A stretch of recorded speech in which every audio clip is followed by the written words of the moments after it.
Judge Judy's gavel slammed down with enough force to silence the entire Manhattan federal courthouse. The 81-year-old television icon leaned forward, her eyes blazing with contempt as she stared at Jeff Bezos. "Mr. Bezos, your wealth doesn't impress me. In my courtroom, you're just another defendant who thinks money can buy justice." The Amazon founder's jaw tightened, his knuckles whitening as he gripped the edge of the defendant's table. But hidden in his briefcase was evidence that would cost Judge Judy not just this case, but her entire empire. The packed courtroom held its breath. This wasn't supposed to happen. When the case of Scheindlin versus Amazon Prime Productions first appeared on the docket 3 weeks earlier, everyone assumed it would be a routine intellectual property dispute. Judge Judy was suing Amazon for $100 million, claiming they had stolen her courtroom show format for their new streaming series, Digital Justice. But Judge Judith Scheindlin had made a calculated decision that shocked the legal community. She had chosen to preside over her own case. Using an obscure New York state law that allowed sitting arbitrators to self-represent in matters directly affecting their judicial media rights, she had maneuvered herself into the extraordinary position of being both plaintiff and judge. "Mr. Bezos," Judge Judy continued, her voice cutting through the tension like a surgical blade. "You've built your empire on the backs of small businesses, destroyed retail jobs, and now you think you can steal from content creators too? Not in my courtroom." Bezos's lead attorney, the legendary David Boies, started to rise. "Your Honor, this is highly—" "Sit down, counselor," Judge Judy snapped. "I didn't ask for your opinion. I'm addressing your client directly." What the gallery didn't know, what even Bezos's own legal team didn't fully understand, was that the billionaire had spent the last 6 months preparing for exactly this moment. While his lawyers had focused on traditional legal defenses, Bezos had pursued a different strategy entirely. He had assembled a team of private investigators, forensic accountants, and digital archaeologists to dig into something that would transform this case from a simple IP dispute into the most shocking legal reversal in television history. Before we dive deeper into this extraordinary legal showdown, make sure to like this video and subscribe to our channel for more shocking stories of justice served in unexpected ways. Hit that notification bell so you don't miss what happens when the tables turn on those who abuse their power. The tension in the courtroom had been building since Amazon announced Digital Justice 6 months earlier. The streaming show featured an AI-powered virtual judge resolving real small claims disputes, with participants appearing via hologram. The format was undeniably similar to Judge Judy's show: quick cases, decisive rulings, and no-nonsense justice delivered with sharp wit. Judge Judy had exploded when she saw the first episode. "They've stolen everything," she had reportedly screamed at her producers. "The pacing, the format, even the way the cases are structured. This is theft, pure and simple." Her legal team had initially advised against litigation. Amazon had deep pockets and an army of lawyers. But Judge Judy was not one to back down from a fight. "I've been delivering justice for 25 years, she declared. "I'm not about to let some tech billionaire steal what I've built." Now, as she sat in judgment of her own case, her confidence seemed unshakable. She had spent the morning systematically dismantling Amazon's defense, pointing out dozens of similarities between the shows. The court reporter could barely keep up with her rapid-fire legal citations. "Let me be crystal clear, Mr. Bezos," Judge Judy said, holding up a tablet displaying side-by-side comparisons of the two shows. "Your company has engaged in the wholesale theft of intellectual property. The evidence is overwhelming." Bezos remained remarkably composed throughout the verbal assault. Those who knew him recognized this demeanor. It was the same calm he displayed before announcing Amazon would enter the grocery business, or when he decided to build rockets. It was the quiet before a carefully orchestrated storm. "Your Honor," Bezos finally spoke, his voice steady and measured. "I respect your passion for protecting your creation. That's why I find it particularly interesting that you've chosen to preside over your own case." Judge Judy's eyes narrowed. "Are you questioning my integrity, Mr. Bezos?" "I'm questioning your judgment," Bezos replied evenly. "Specifically, Your judgment in thinking that I wouldn't discover what happened with big-ticket productions in 1996.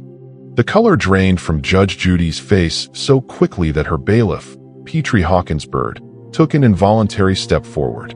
In the gallery, veteran court reporters who had covered Judge Judy for decades exchanged confused glances. 1996 was the year her show launched, transforming her from a family court judge into a television icon. What could Bezos possibly know?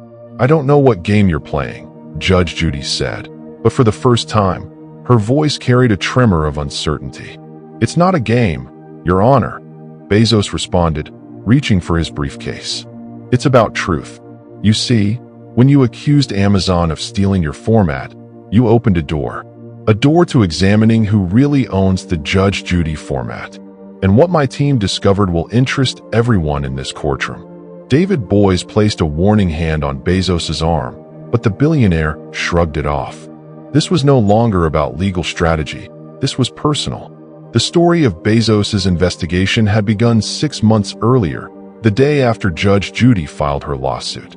While his legal team prepared conventional defenses, Bezos had summoned someone else entirely, Sarah Chun, a former CIA analyst who now ran a discreet corporate intelligence firm. I want to know everything about Judge Judy's show, Bezos had told her in his Seattle office. Not just the public information. Everything.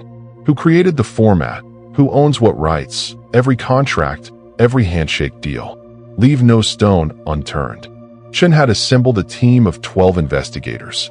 They combed through decades of entertainment industry records, interviewed hundreds of former employees, and even tracked down retired executives from long-defunct production companies.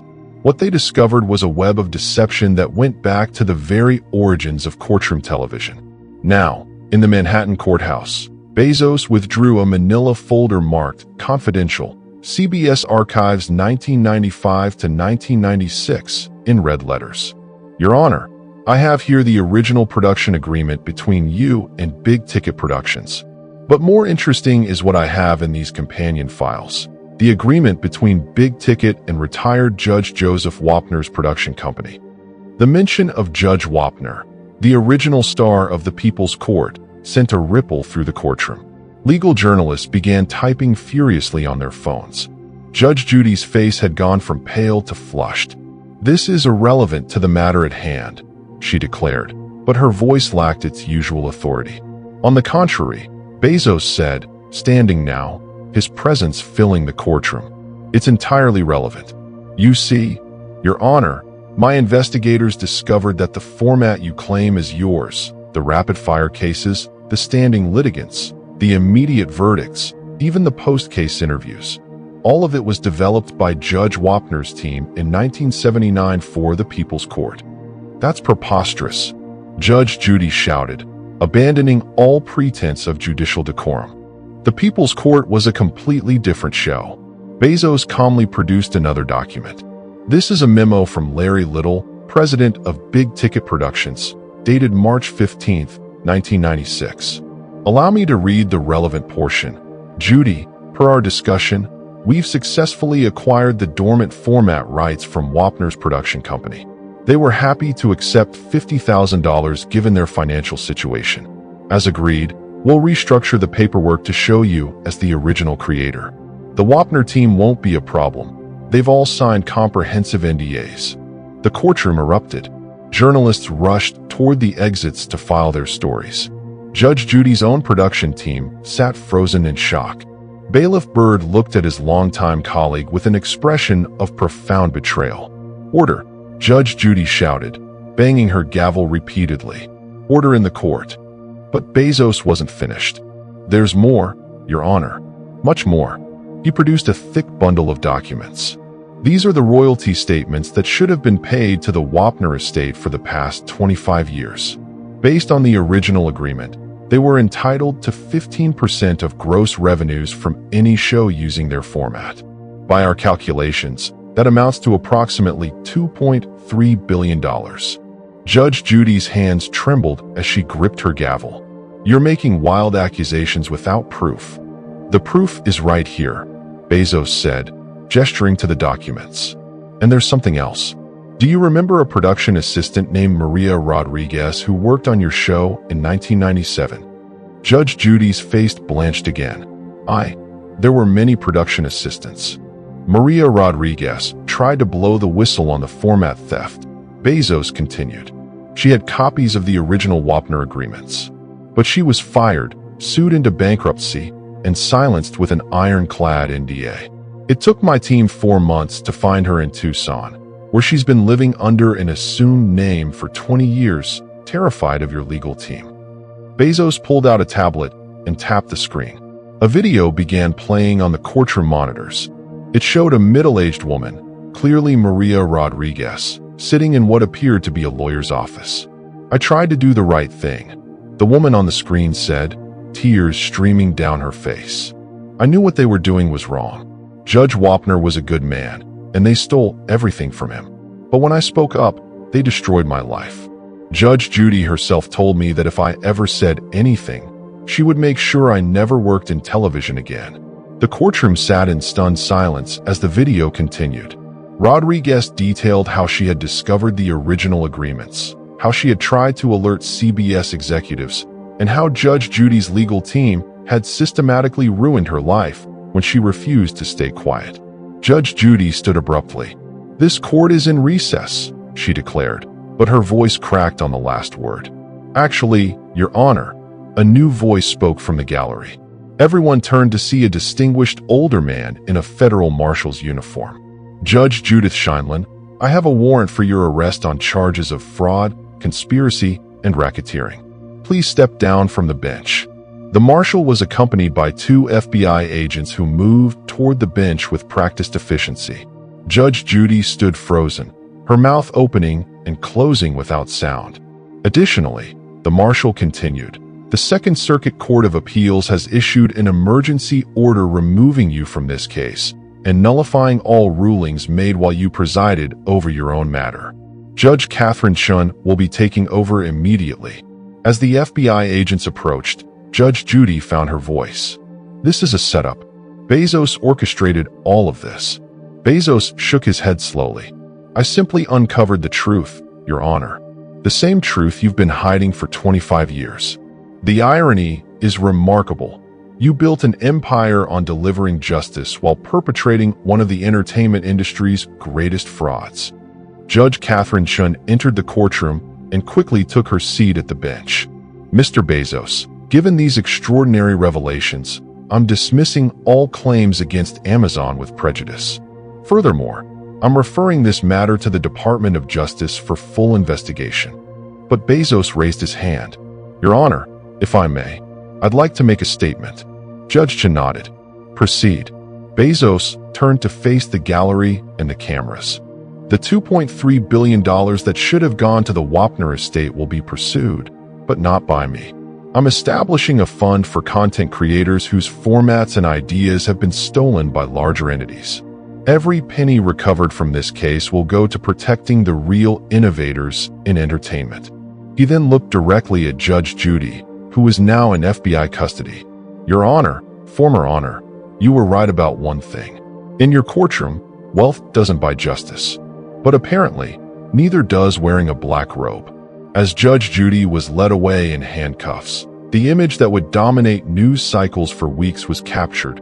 The famous TV judge who had ruled over thousands of cases, finally facing justice herself. Her empire, built on a foundation of theft and intimidation, had crumbled in less than an hour. But the story didn't end there. In the weeks that followed, more revelations emerged. Other production assistants came forward with their own stories of intimidation. Financial records showed a pattern of hidden payments and offshore accounts used to conceal the original format theft. The Wapner family, who had lived modestly despite their patriarch creating one of television's most successful formats, were finally recognized as the rightful owners of the courtroom show innovation. Bezos's investigative team published a comprehensive report detailing how the entertainment industry's power structures had enabled the theft to continue for decades. Major networks were forced to review their contracts with production companies. The Screen Actors Guild implemented new protections for format creators. Judge Judy's show was immediately canceled. Reruns were pulled from syndication. Her production company filed for bankruptcy within a month. The woman who had built a fortune estimated at $440 million faced not just financial ruin, but potential decades in prison. During her arraignment, Judge Judy appeared before a real federal judge, one who showed none of the theatrical flair she had made famous. As the charges were read, 27 counts including fraud, conspiracy, racketeering, and witness intimidation, she stood silently, her trademark confidence completely shattered. The ultimate irony was not lost on observers. Judge Judy, who had made her career lecturing litigants about personal responsibility and the consequences of their actions, had finally faced the one opponent she couldn't intimidate or outmaneuver, the truth itself. 3 months later, Jeff Bezos appeared on 60 Minutes to discuss the case. When asked why he had pursued the investigation so aggressively, his answer was simple. When someone accuses you of theft while standing on a foundation of stolen property, you have two choices. You can defend yourself within their corrupt framework, or you can expose the entire system. I chose exposure. The interviewer pressed further, but you spent millions on this investigation. Was it really worth it just to win a lawsuit? Bezos smiled, the same smile he had worn in the courtroom when Judge Judy first tried to humiliate him. It was never about winning a lawsuit. It was about demonstrating that no one, regardless of their power or position, is above accountability. Judge Judy thought her courtroom was her kingdom. She forgot that in America, justice isn't owned by anyone. It belongs to everyone. The case became a landmark moment in entertainment law. Law schools added it to their curricula as a case study in intellectual property theft and the dangers of unchecked power. The Bezos defense, as it became known, set a precedent for deep investigative discovery in IP disputes. Judge Judy's final statement, released through her attorneys as she began serving a 15-year federal prison sentence, was notably brief. I spent my career telling people to take responsibility for their actions. It's time I followed my own advice. The woman who had ruled her television courtroom with an iron fist for 25 years had finally learned what true justice meant, not from the bench, but from the defendant's table. And Jeff Bezos, the billionaire she had tried to humiliate, had taught her the lesson using her own favorite method, with overwhelming evidence and brutal efficiency. As for Maria Rodriguez and the other whistleblowers who had suffered for trying to expose the truth, they received settlements from Judge Judy's seized assets. Rodriguez used her portion to establish a foundation supporting entertainment industry workers who face retaliation for reporting wrongdoing. The Wapner family, finally receiving the recognition and compensation they deserved, created a scholarship fund for aspiring television producers from underprivileged backgrounds. Judge Wapner's grandson gave a simple statement. My grandfather always said justice was about truth, not theatrics. Today, his faith in that principle was vindicated. In the end, the case stood as a powerful reminder that in the age of information, secrets have a way of surfacing. And sometimes, the person laughing in the courtroom gets the last laugh not through wit or intimidation, but through patient preparation and an unwavering commitment to the truth. If this story of justice served shocked you, remember to like this video and subscribe to our channel. Share your thoughts in the comments about whether you saw this twist coming. And remember, in the real world, unlike on TV, true justice has a way of finding everyone eventually.